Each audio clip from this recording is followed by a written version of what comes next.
수강하시는 분들이 보니까 참 다양하십니다. 뭐 제조업도 계시고 또 여러 가지 대기업도 계시고 서비스 기업도 계시고 굉장히 여러 가지 다양하신데요. 아까도 모두에 말씀드렸듯이 이 내용 중에 우리 회사에 해당되는 건 어떻게 해당될까를 좀 염두에 두시고 들어주십시오.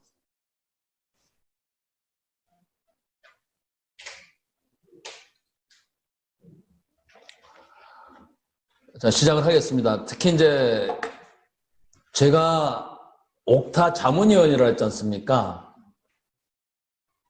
전 세계 한인무역협회에 그 70개국의 지부가 있는데 연결을 할 수가 있기 때문에 여러분들이 내가 진출하는 나라에 어떤 걸 하고 싶다는 걸 명확히 좀 해주십시오. 그래야지 제가 컨설턴트들을 데리고 오고 또 제가 옥타 쪽에 연결시켜서 여러분들이 해외 판매 수출이죠, 결국.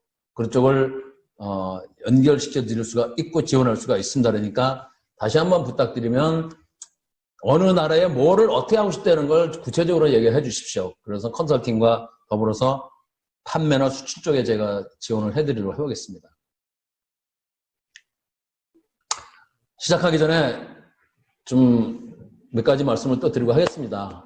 제가 이제 오프라인으로 하면은 뭐 이게 스트레칭도 좀 했다가 뭐 이렇게 농담도 했다가 할 수 있는데 여러분들 힘드시죠? 예, 저도 들어보니까 뭐 얼굴만 쳐다보고 이게 참 답답하더라고요. 그런데 어떡합니까? 이게 뭐 우리나라만 겪는 것도 아니고 다 여러 나라가 겪는 건데 제가 지금 이런 걸 지금 개발을 하고 있는데요.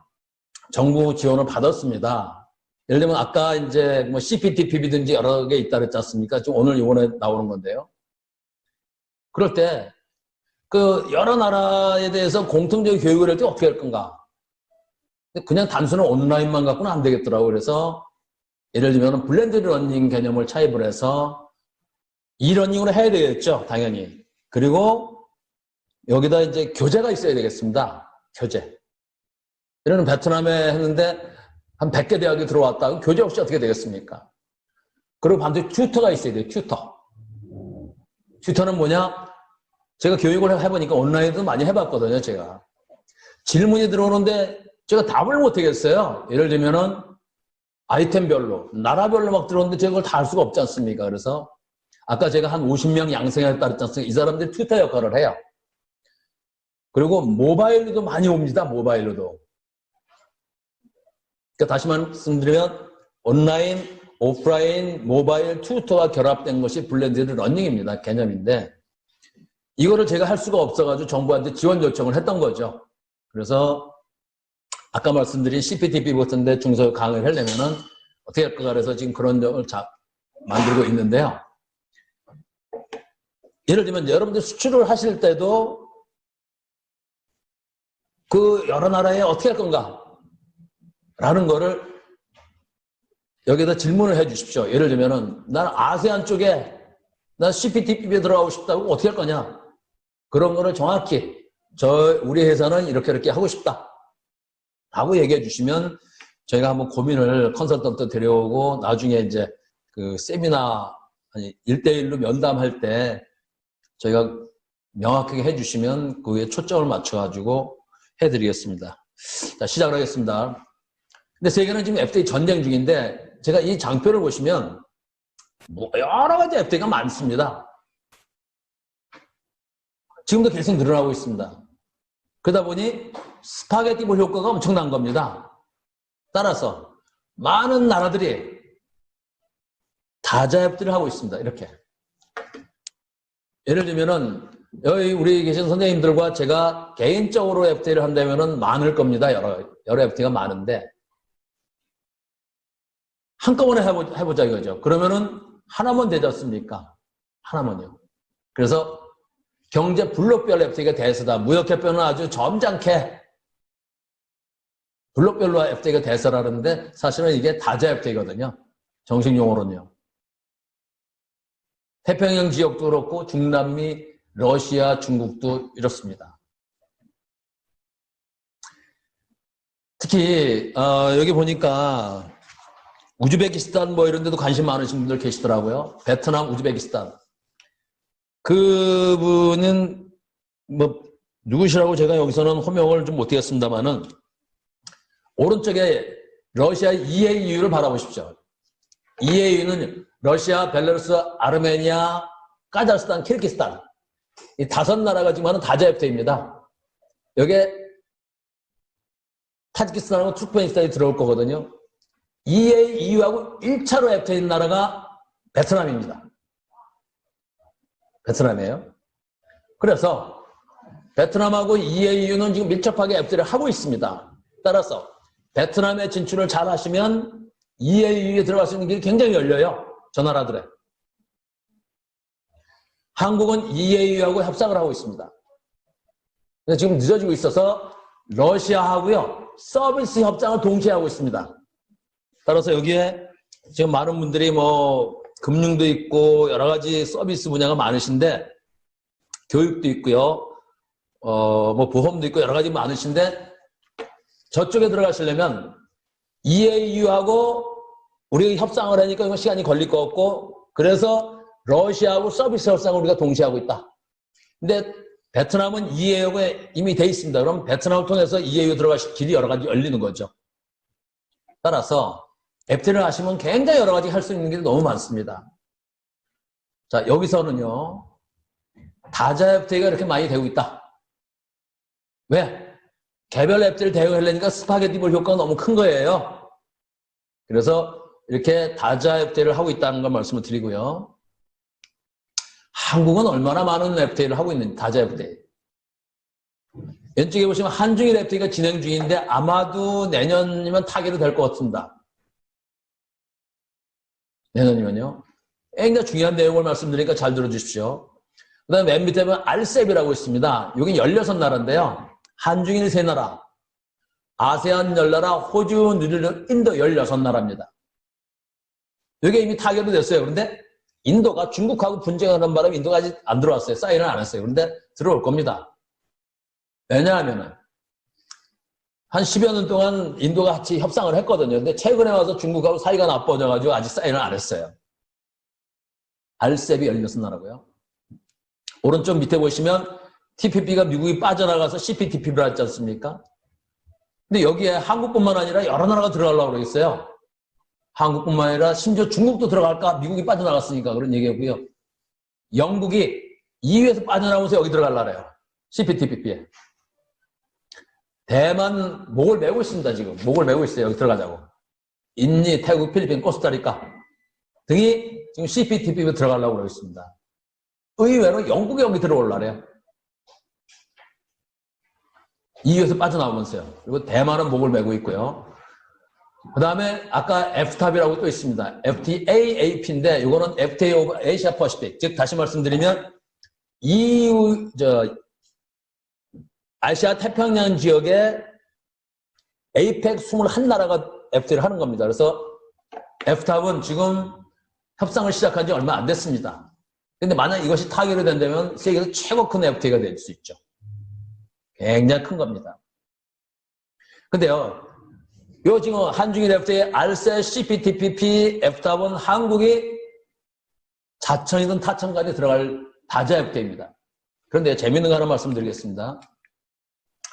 여기 보시면 왼쪽에 AFCFTA라고 있죠. 왼쪽 아래 보면은 이렇게 되어 있습니다. AFCFTA. 이게 뭐냐면요. 아프리카 컨티넨탈 FTA입니다. 아프리카 55개국이, 56개국인가? 55개국이, 예. FTA를 하는 거예요. 그러면서 한국하고 FTA를 하자고 지금 제안되어 있습니다. 그러니까 아프리카의 여러 나라들이 지금 이거 발효가 됐는데요.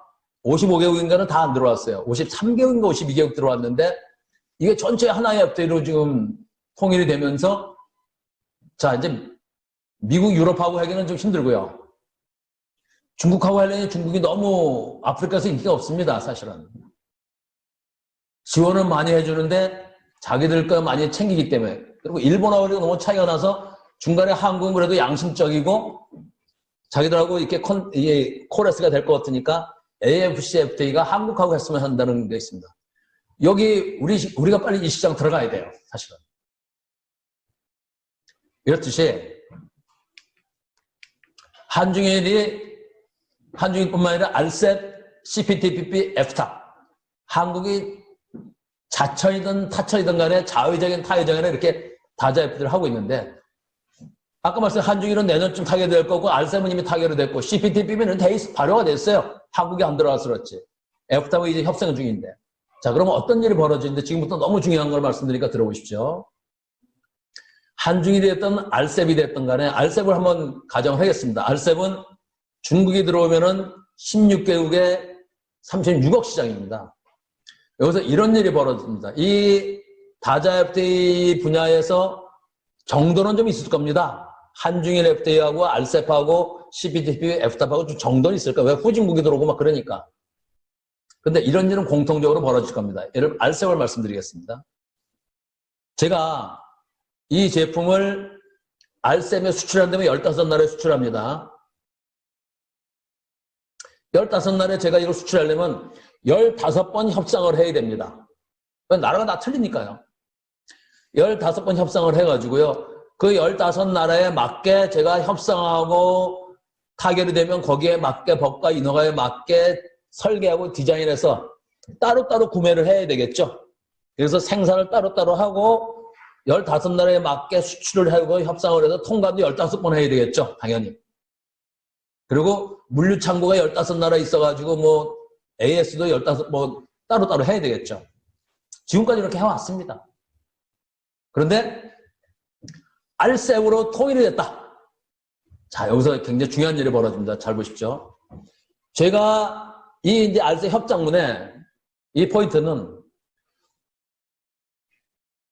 요렇게 해서 부품은 요렇고, 요 품질 기준은 요렇고, 디자인은 요렇고, 요게 환경 수치는 어떻고, 에너지는 어떻고 해서 그 이제 협정문에 있습니다.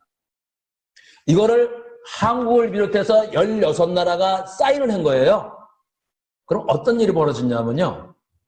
인허가가 똑같아진 겁니다. 지금까지는 15나라 제가 수출하려면 15나라별로 따로따로 인허가 다 했지 않습니까? 근데 여기에 대한 인허가는 이렇게 한다는 걸 사인을 했으니까 이 16, 한국을 비롯해 16나라 인허가가 똑같아진 거예요. 기업들한테 이걸 알려주니까 엄청 놀라시더라고요. 아, 그러면은 따로따로 안 해도 됩니까? 예, 안 해도 되죠. 아직 발효가 안 돼서 그렇습니다. 안 됩니다, 지금은.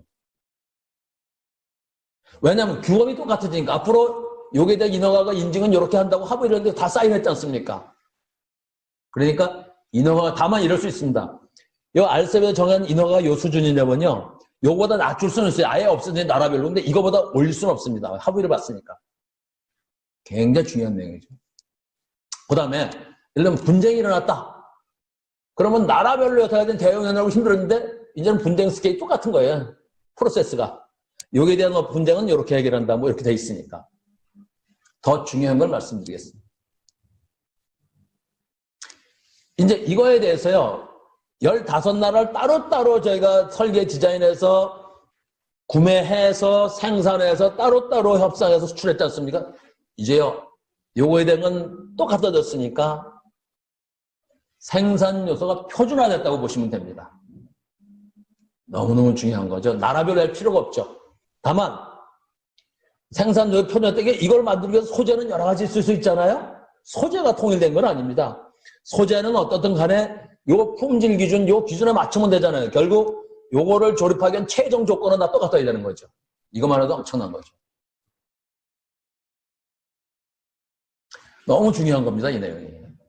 따라서 이제 여러분들은 이 다자 FTA의 특징을 이해하신다면 생산 전략, 구매 전략, 판매 전략, 마케팅 전략, 경영 전략이 바뀌어야 됩니다. 이제 16나라를 하나의 시장으로 보시고 이제 나라별로 따로따로 생산했던 걸 그게 아닙니다. 이 16나라 알셉의 가장 핵심에서 생산을 해야 돼요. 구매도 거기서 어떻게 인력을 조달하고 구매하고 이렇게 가장 편한 데서 하셔야 되는 거죠. 저는 기업들한테 컨설팅 해줄 때 굳이 한국에서 생산해야 되나? 아닙니다. 당신이 이거를 이 알셉에 수출하려면 알셉 시장에서 가장 합리적인 데가 어디냐? 거기 찾으라는 거죠. 구매 혁신이 일어나야 되고요. 생산 혁신이 일어나야 되고 판매 혁신이라고 특히 마케팅 전략 여기 계신 분들이 CEO라면 CEO로서 이 알셉의 16나라 시장 어떻게 공략할 건가? 경영 전략이 바뀌셔야 됩니다. 또 하나 중요한 점은요.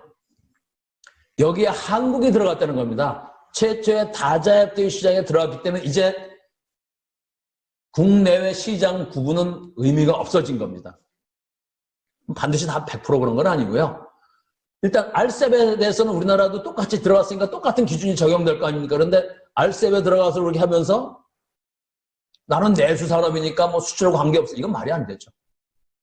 이젠 내수와 외수의 구분이 모호해진 겁니다.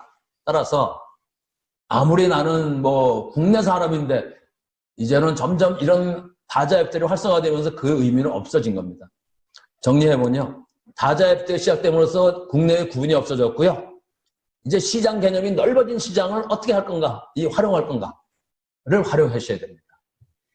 적어도 앞으로 1년, 2년, 3년, 5년 뒤에 사업을 계속 진행하시려면 이런 마인드가 있어야 되는 거죠. 그리고 시스템도 이렇게 개척을 하셔야 되는 겁니다.